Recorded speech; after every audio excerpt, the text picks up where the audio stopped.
Quem achou disse amém? Diz assim a palavra do Senhor. Ora, Naamã, chefe do exército do rei da Síria, era um grande homem diante do seu senhor, e de muito respeito, porque por ele o Senhor dera livramento aos sírios. Era homem valente, porém leproso. Os sírios, numa das suas investidas, haviam levado presa da terra de Israel uma menina que ficou ao serviço da mulher de Naamã. Querido Espírito Santo, nós lemos a Tua palavra e pedimos agora que você possa falar conosco e explanar os nossos corações. Que você possa me usar, Senhor, como instrumento de bênção para abençoar o Teu corpo, meu Pai, a Tua igreja aqui nesta terra. Nós repreendemos todo e qualquer roubador da semente e a nossa mente está presa e cativa a Tua voz, para a glória do Teu nome. Amém, querido? Vamos sentar, em nome de Jesus. Quando você começa a estudar a Bíblia, você começa a observar que ela foi dividida em várias partes, tanto no Antigo Testamento como no Novo Testamento, em livros históricos, em livros poéticos, em profetas maiores, em profetas menores. Você começa a observar que ela foi dividida em evangelhos, em cartas, nas cartas pastorais, nos livros das revelações.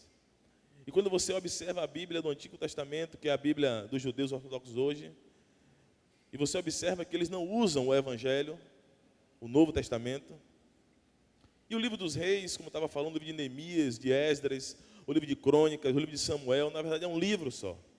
Não existe primeiro e segundo livro, só é um livro. E os livros, por exemplo, o livro do Gênesis, ele fala sobre o princípio. O livro de Jó, quando Moisés estava no cativeiro ali com Jetro, fugindo de Faraó, Moisés escreve o livro de Jó. O livro de Jó foi contemporâneo à época de Abraão. Jó viveu junto com Abraão. Você começa a observar que o livro dos Juízes, quando não tinha mais líder, quando Josué já havia morrido, você observa que Deus levanta 14 juízes. E um dos 14, ele levanta Sansão, aquele que foi escolhido do coração de Deus para governar, para liderar, porque Deus ele opera pela soberania, pela hierarquia, não pela democracia. E você começa a observar que no livro dos reis, começa a contar a história de vários reis. Reis que temiam a Deus, reis que serviam a Deus, reis que dedicaram o seu coração em buscar, como Uzias. Uzias passou mais tempo no poder, foi quase 52 a 55 anos no poder. Mas a Bíblia fala que quando ele era menino, ele disse, eu vou buscar a Deus. E quando ele intentou no seu coração em buscar a Deus, Deus o fez prosperar em todos os seus caminhos. O desejo do nosso coração, porque Deus ele não vê as nossas atitudes, ele vê o que está por dentro do coração do homem. E ali você observa que os reis começam a falar a história de vários reis também que desagradaram a Deus. Reis como Acabe, rainhas como Jezabel. E Jezabel, na verdade, hoje é um principado, é um governo satânico. Você observa quando você vai começar a descortinar, que fala de principado, de potestade, de governo, de dominadores. Você começa a observar o primeiro céu, o segundo céu, o terceiro céu. E você começa a observar que Deus ele opera por estações, por períodos, por momento. Qual é o momento de hoje para Deus, para a sua vida? O que é que Deus requer de você? O que é que o céu clama para a minha vida e para a sua vida em 2015, agora no primeiro semestre, em março? O que é que Deus quer que você faça? O que é que Deus quer que você tenha? O que é que Deus quer que você saiba? O que é que Deus quer lhe falar? O que é hoje que Deus quer falar comigo e você em uma tarde, que nós chamamos de tarde de bênção? E aí Deus colocou no meu coração essa palavra acerca de Naamã, uma palavra muito ministrada, uma palavra muito comentada. Observe que Deus começa no capítulo 2, no capítulo 5, do versículo 1 e 2, falar a história de um homem que não tinha nada a ver com Israel, mas Deus era com ele. Uma coisa é Deus lhe usar, uma coisa é Deus ser com você. No Antigo Testamento você observa que Deus usava algumas pessoas, ele usava a nobreza, a corte de Israel, ele usava os profetas e os sacerdotes, ele não habitava no homem, ele usava o homem e voltava para o céu. Quando ele resolveu lá no Monte Sinai, ou Monte Sol, falar, quebrar o seu protocolo, ele diz, eu quero quebrar o protocolo, eu quero falar com o homem Moisés. E Moisés diz, Deus, o que é que está acontecendo? Você vai falar, eu quero falar. E Deus se apresenta no Monte Sinai, que é o Monte Horebe hoje, e começa a falar com o homem, e o homem teme. O homem diz, pare Moisés, nós não queremos mais ouvir Deus, nós queremos ouvir você falar. O que você falar, nós iremos cumprir, mas Deus nós não queremos. E tem muita gente hoje querendo ouvir o bispo Jean falar, querendo ouvir o bispo Pótila falar, querendo ouvir Sila falar. Você tem que querer ouvir a voz do Espírito Santo. Nós somos comissionados a ouvir o homem, porque você vê o homem. E Deus diz: como é que você pode não gostar daquela pessoa que você vê, se você não consegue adorar aquele que é invisível, mas que é real, que habita e que mora dentro de nós, e está mais perto de nós do que o ar que nós respiramos. E aí você começa a observar que Deus é um Deus hiper. Um homem também que não tinha nada a ver com Israel, entrou na dimensão de Deus. Um centurião, um capitão de uma centúria, irmãos. Ele disse: eu não quero que o senhor vá na minha casa. É um momento que eu vejo uma brecha na Bíblia. Jesus um pouco afoito, Jesus um pouco ansioso, Jesus um pouco preocupado em ir na casa de homem curar. E Jesus disse: eu quero ir. Ele disse: não, porque o Senhor é que nem eu tenho homens à minha disposição, só basta uma palavra do Senhor e meu servo será curado. E Jesus disse: eu nunca vi uma fé no meio do meu povo como essa. Esse homem que era um centurião, era um capitão, ele entrou no mundo de Deus. Deus quer te levar a você entrar nesse mundo espiritual, nessa dimensão, porque a Bíblia diz que sem fé é impossível você adorá-lo, é impossível você agradá-lo, é impossível você tirar risos do Senhor. Se fala muita coisa do Evangelho, mas o Evangelho é simples. Salomão disse: a suma é: tema a Deus, cumpra os mandamentos, ame a Deus, ame o seu próximo. Isso é Evangelho. É isso que Deus quer trazer hoje para mim e para a sua vida. Esse Evangelho verdadeiro, Evangelho genuíno, Evangelho realmente que cura, que sara, que expele doenças. Porque ele disse que no meio do meu povo não haveria enfermo algum, no meio do meu povo não haveria estéril algum. Quando você participar da ceia memorial, o pão, quando se metaboliza no seu organismo, você é curado de toda e qualquer doença. É esse evangelho de poder, um evangelho de glória, um evangelho de testemunho, um evangelho de paz e de amor. É isso que tem que permear a tarde das bênçãos. É isso que tem que permear a minha e a sua vida. E esse homem que era sírio, que não tinha nada a ver com Israel, Deus era com ele.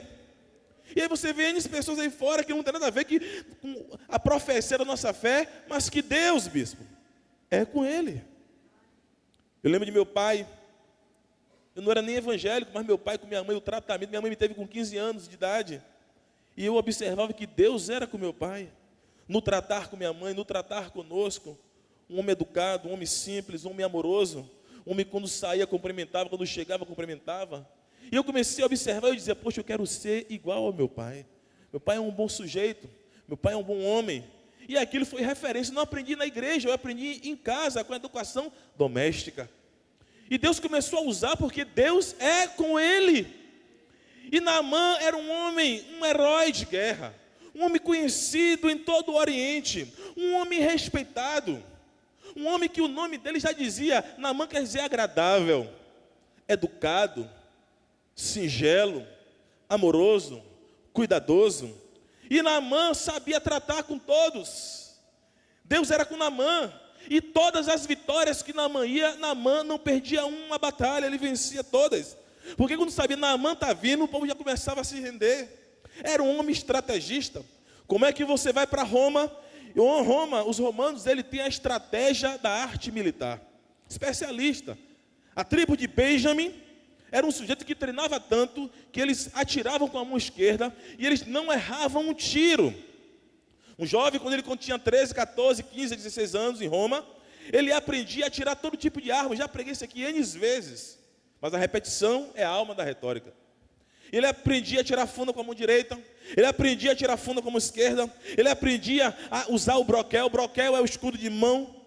Ele aprendia a se proteger com o escudo, ele aprendia a amarrar as alparcas nos seus pés até os joelhos sem escorregar, ele aprendia a vestir aquela couraça escameada para que a flecha e a espada não entrassem, ele aprendia a vestir o elmo sem atrapalhar a sua visão, ele aprendia toda a arte da guerra. E Naamã também, que era sírio, aprendia tudo isso, irmão, a tirar flecha, a entrar, a não sentir medo, a não deixar o medo lhe dominar, a ir para cima, a ir vencer, a ser um sujeito realmente determinado na sua guerra. Naamã, quando ia para a guerra, ele ficava em concentrações.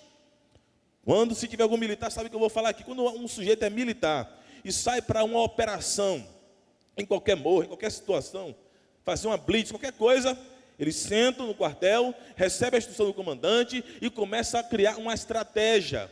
Eles pegam um mapa, vamos entrar por aqui, vamos usar o fator surpresa, vamos usar bala letal, bala não letal, vai ser gás, vai ser... E começa a formar. E a mente dele, ele se esquece da sua casa, ele se esquece dos seus amigos, ele se esquece de quem está, ele só foca na guerra, ele só foca na batalha, ele só foca que ele vai entrar e ele tem que sair com vida, ele e os seus companheiros de guarnição.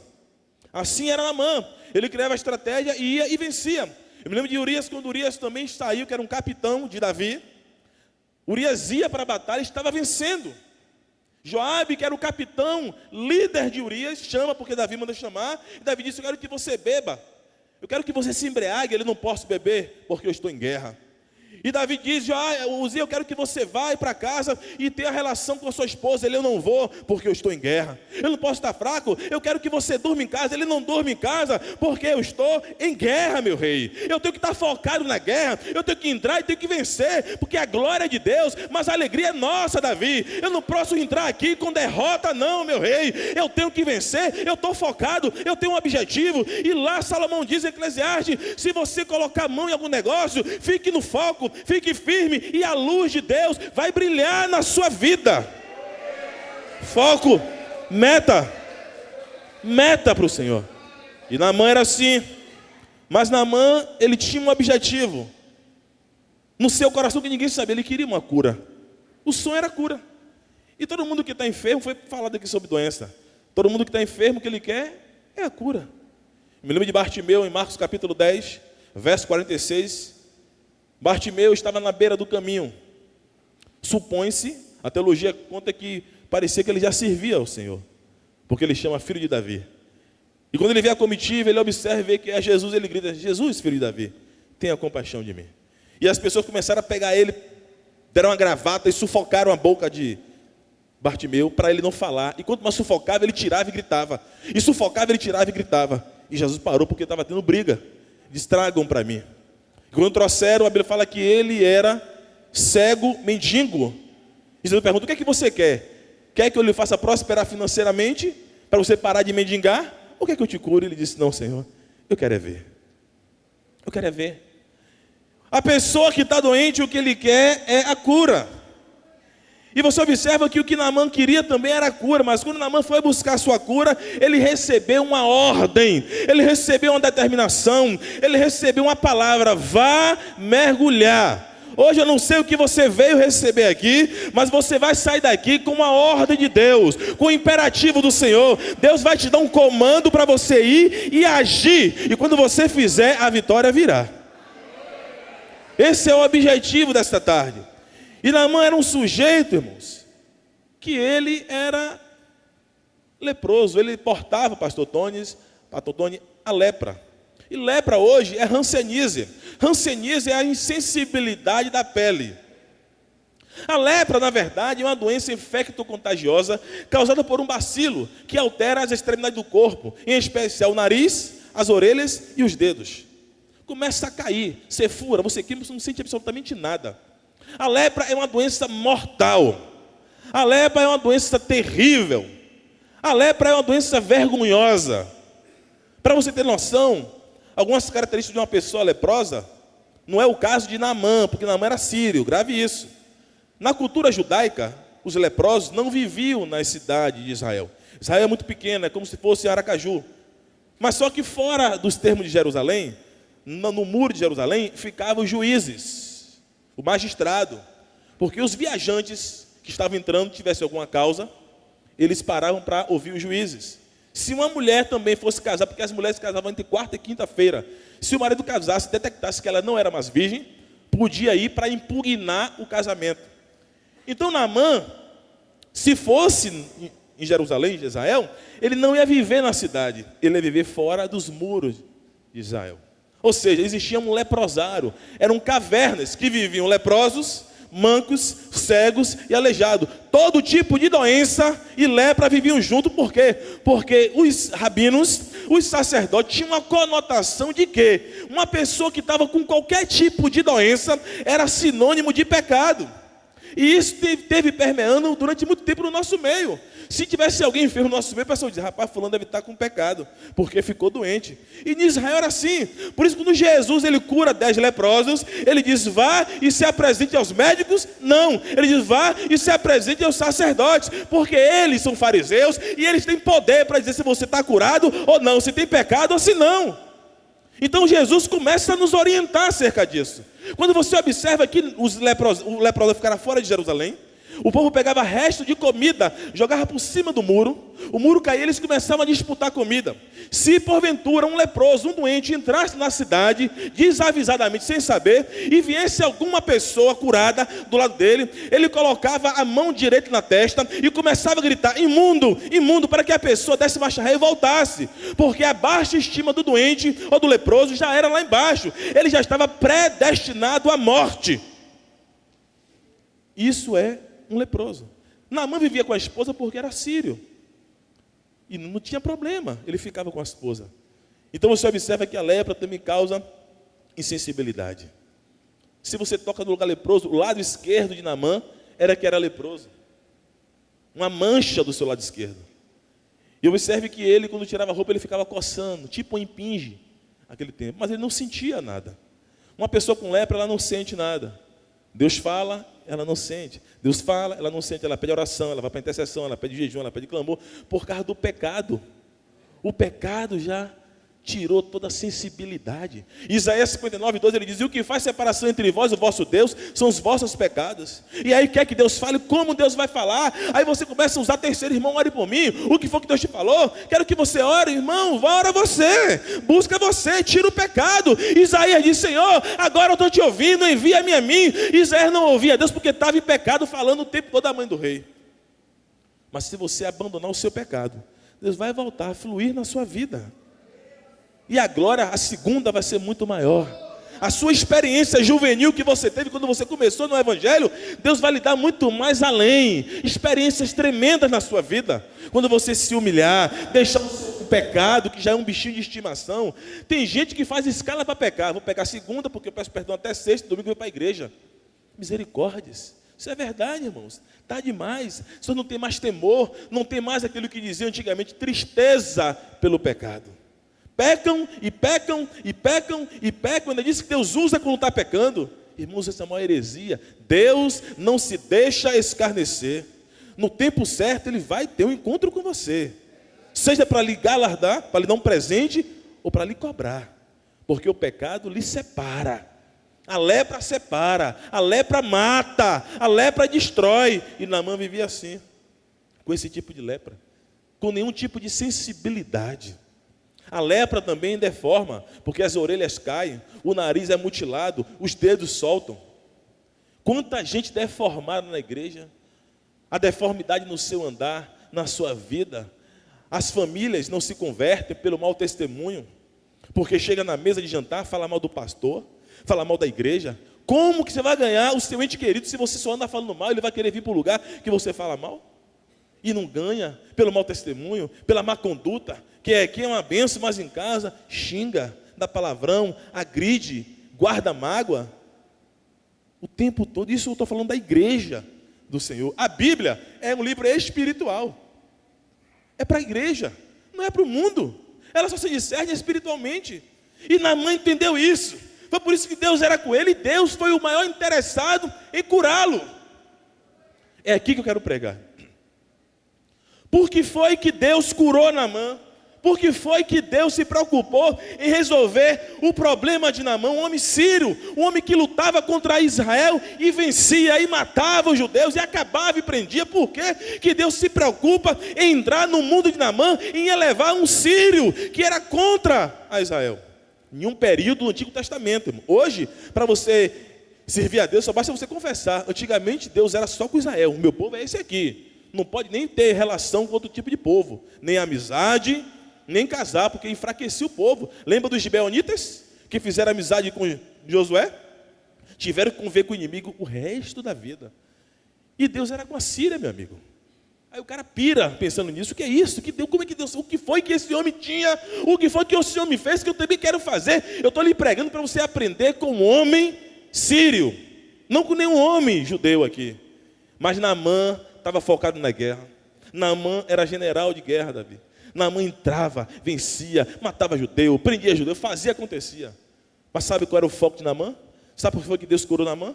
Porque Naamã, quando entrou na guerra para prender e matar os seus inimigos, ele foi com um projeto no seu coração que ninguém sabia, nem os seus liderados sabiam. Naamã entrou na guerra pensando: eu tenho que entrar nessa guerra, mas eu tenho que procurar uma menina para cuidar da minha esposa.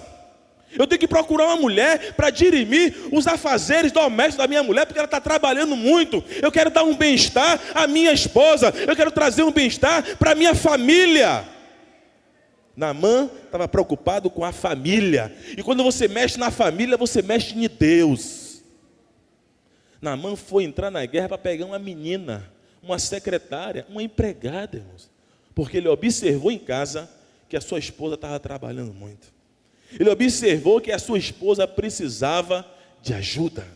E um homem, estou falando de homem, não é meio homem não, um homem, que é um homem de Deus, se preocupa com a sua família, se preocupa com a sua esposa, se preocupa com seus filhos, se preocupa em proporcionar um lar abençoado. Em Israel, os pais, os homens, cuidam dos seus filhos. Quando o filho completa 13 anos, ele faz o bar mitzvah. O bar mitzvah, ele tem que pegar a Torá, prender no seu braço, prender na sua cabeça, pegar a Torá, abrir no seu peito. O povo levanta ele tem que recitar um versículo bíblico sozinho. Qual é o homem, o pai de família aqui, que pega os seus filhos e bota em casa para ler um versículo, para pregar, para ter um culto doméstico? Não fale não, irmãos. Quem é que faz isso hoje? Nesse século, ninguém tem tempo para nada. Está uma correria, está uma agonia. Está tudo fast food, está tudo drive-thru. Deus é imutável, Ele não muda, Ele é o mesmo ontem, hoje e eternamente. A lei de Deus é a família, Ele só parte da família, o projeto é para a família, o seu chamado é familiar, não é individual não, para não cometer um adultério espiritual. O homem é envolvido na obra, mas a mulher não quer nada, a mulher é envolvida, o homem não quer nada. Não, é a família tem que ser sacerdotal. Você precisa, aplaudir o Senhor Jesus.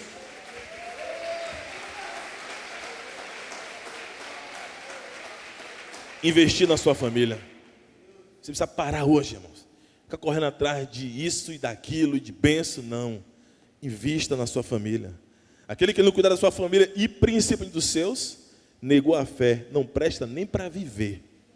É família, irmãos. Porque se você estiver bem em família, a igreja está forte. Porque a igreja é composta de família.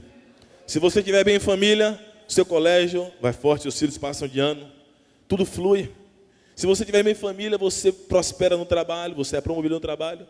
Se você estiver bem em família, tudo funciona. A máquina, o coração é a família. Eu me lembro quando Deus foi fazer o homem, Ele pegou Jesus e lascou Jesus no meio. Com uma parte dele, Ele criou a mim e você, a família dele. E com a outra, Jesus. Esse vazio que está na sua família, só preenche com Jesus. E o vazio que há em Jesus, só preenche com a minha e com a sua família. Uma casa boa é uma casa cujo Deus é o Senhor. Uma casa que busca o tempo estar em linha com Cristo.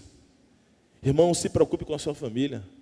Pare de fazer projetos particulares, projetos pessoais. Invista. Minha esposa é a pastora Milena. Eu conheço Milena há quase 20 anos aqui no ministério. Mas quando ela começou caminhando comigo, eu ficava em casa. Filha, já leu o livro tal? As grandes doutrinas da Bíblia? Leia todo. Ela leia todo. Aí eu fazia pergunta. Ela, não, agora sim. Pergunta. Responda. E eu começava a apertar a mente dela. Isso e aquilo. Isso e aquilo. Aí ela foi indicada para ser presbítera. Eu digo, pronto, todas as matérias teológicas eu vou lhe perguntar aqui. Embora minha filha responda. Ela respondendo. E foi a pastora. E assim vai. E pregação, filha, tem que ter início, meio e fim. Vamos lá, faça assim, fale assim. Não gostei disso, faça aí. Orientando. Ceia, quando ela foi a presbítera, primeira ceia, você vai falar, minha filha, bora, rala a boca. Ceia, faça assim. Eu sou o pastor dela, meu. Eu sou o sacerdote do meu lar. O sacerdote no Antigo Testamento é aquele que pega o povo e apresenta a Deus o pecado do povo. E Deus perdoa o povo. O sacerdote de hoje, você que é homem, você tem que conduzir a sua família diante de Deus. Porque você vai apresentar a sua ovelha, a sua esposa e os cordeirinhos que são seus filhos. A igreja tem que estar envolvida na família. Chega de brincadeira, chega de bobagem, coisas ínfimas. Isso agora é um carro, é um apartamento, é bênção. Mas a prioridade é a sua família, porque quando o mundo está um caos, você renova suas baterias em casa, é com a família, é ali que você chora, é ali que você se alegra, é ali que as coisas acontecem, o milagre vem, traz o avivamento, é no leito, um leito sem mácula, um leito sem mancha, um leito viçoso, é a família. E Naamã entendeu isso, um sírio, eu estou aprendendo com ele, irmãos. Ele diz, eu vou lá e vou trazer uma menina para casa, que ela vai me ajudar. E ele ficou observando ela em casa, uma menina muito ordeira, organizada. E ele começou a observar a relação da menina com a sua senhora. A menina estava tão feliz pelo patrão Naamã, que ela disse, meu patrão, se o senhor soubesse, o senhor seria curado. Qual é a relação de um escravo assim com o seu senhor? Não existe, só uma relação de amor. Ela diz, meu senhor, o senhor precisa ser curado, o senhor é bom demais. Eu não estou preso, eu estou vivendo no palácio aqui nessa casa. Uma menina, o herói nacional dessa batalha não era Naamã, era uma heroína, uma menina escrava que Deus nem colocou, deixou ela saber o nome. Uma menina. Você observa? Deus é fiel, irmãos. Ele ama a família. Ele quer transformar a sua família. Ele quer que você que é o sacerdote, ou você que é a sacerdotisa, governando a sua casa, hoje, você se levante diante de Deus e diga, Senhor, a partir de agora, eu vou tomar uma atitude na minha família. As coisas vão mudar aqui em casa. Eu vou me consertar com o Senhor. Eu vou me endireitar, Senhor. Me perdoa pela minha negligência familiar. Nem que seja 3 capítulos eu lerei da palavra do Senhor. Eu vou afastar os pecados. Eu vou tirar as coisas que estão trazendo discórdia na família. Eu vou começar a me endireitar. E você vai ver que as bênçãos vão se cumprir. Deuteronômio 28, o que a bênção faz? Ela vem, corre e nos alcança. Não é por esforço, não vem de nós, é dom de Deus para que ninguém se glorie nisso. É Ele que é o Senhor da bênção, está em Apocalipse. Eu sou a bênção e sou o abençoador, e a sua bênção está comigo, diz o Senhor. Mas quando você cumpre o projeto da família, quando você começa a alegrar o coração de Deus com a família, que adianta você ganhar o mundo inteiro, ou fazer a obra, sou missionário, lá fora é a sua família primeiro, irmãos. É em casa, primeiro em Jerusalém, na família, depois em Samaria, os tios, parentes. Aniversário dos parentes, nós queremos dar presentes caros. Dê uma Bíblia, dê um livro, dê um DVD bíblico. Semeie a palavra do Senhor. Eu encontrei um tio meu, há tempo não encontrava mais, meus DVDs andam no meu carro. E aí, meu tio, como é que está o senhor? Tudo bem? Nunca mais te vi. Ele é verdade, tem DVD em casa, tem um presente. Eu estou pregando, ele é, digo, assista, Deus vai falar contigo. É o tempo todo evangelizando. Vou fazer 1000 agora, para ficar no meu carro, só para dar, para abençoar. Não estou preocupado com dinheiro não, irmãos, porque eu sei quem é que me sustenta é meu Senhor. Não é isso não, meu foco é outro, meu objetivo é o Senhor. Eu estou atrás daquele que tem todo o poder, que pode matar a alma e lançar no céu, irmãos. Ele é Deus, Ele é que lhe provém todas as coisas. Eu cheguei para uma senhora de 80 e poucos anos na igreja domingo, ela foi evento das mulheres, e lá nós demos um colar de pérolas para as mulheres. Ela estava toda senhorinha assim na cadeira de roda. Eu digo, princesa, a senhora está chiquérrima. Ela, é Deus que me veste, é Deus que me veste. Eu digo, que exemplo, irmão. Uma senhora já entendeu que é Deus que nos abençoa. O homem não pode receber nada que não venha do Senhor. O seu trabalho secular, você corre atrás. Mas a mulher de Deus e o homem de Deus vem do Senhor, irmãos. É Deus que opera na família. Então entenda isso, queridos. Busque isso. A partir de hoje, tire seu coração de outras coisas e coloque na sua esposa. No quanto tempo tem que você não passeia com a sua esposa, com seus filhos, que nunca tem tempo, que não dá um beijo? Quanto tempo? Um tio, um parente que você não visita? Esse é o momento, irmãos, de você voltar a fazer isso, de você pedir perdão, de você se reconciliar com aquele irmão que você está brigado, com a sua mãe, com o seu tio. Os jovens estão morrendo porque não respeitam seus pais. Esse é o projeto de você parar e ter cura. De 3 em 3 meses, ou é 4 em 4 meses, eu sento com a minha esposa na mesa e começo a falar, como é que eu estou, filha? Está achando que ela? Não, filho, você não falou mais que eu estou lindo, você está maravilhosa. Fale mais, eu digo, vou falar mais. E aí começa. Toda hora que eu ligo para ela, filho, está como? Filho, aquele tom de luzes que você tem no cabelo, eu me arrepio todo. Ela, vou dar mais. Eu estou investindo, irmãos. Estou vendo minha esposa é uma mulher forte, porque eu cuido, porque eu invisto. Se eu morrer, se vier alguém depois para namorar, vai ter que rebolar muito para agradar, irmão, porque eu invisto. Faça isso, irmão. Eu me lembro de uma história, se você comer em qualquer biboca, encher sua barriga, e eu te levar na perine para comer, você vai dizer o quê? Não, bicho, eu não quero não, que eu estou cheio. É assim. Aprendi com minha mãe, antes de sair de casa, enche a barriga. Invista na sua casa com sua esposa, esteja um leito viçoso, que você não vai adulterar, não vai pecar, não vai ter mulher lá fora que tire seus olhos, não vai ter homem lá fora, você vai estar bem na sua família, seus filhos vão estar fortes na sua família, você vai estar uma igreja forte, uma igreja familiar, as bênçãos fluirão, as bênçãos virão, a cura virão, vai ser tudo bênção, vai ser um mar de rosa, como diz por aí, quando você investir na sua família. Aplauda Jesus, irmãos. Glória a Deus.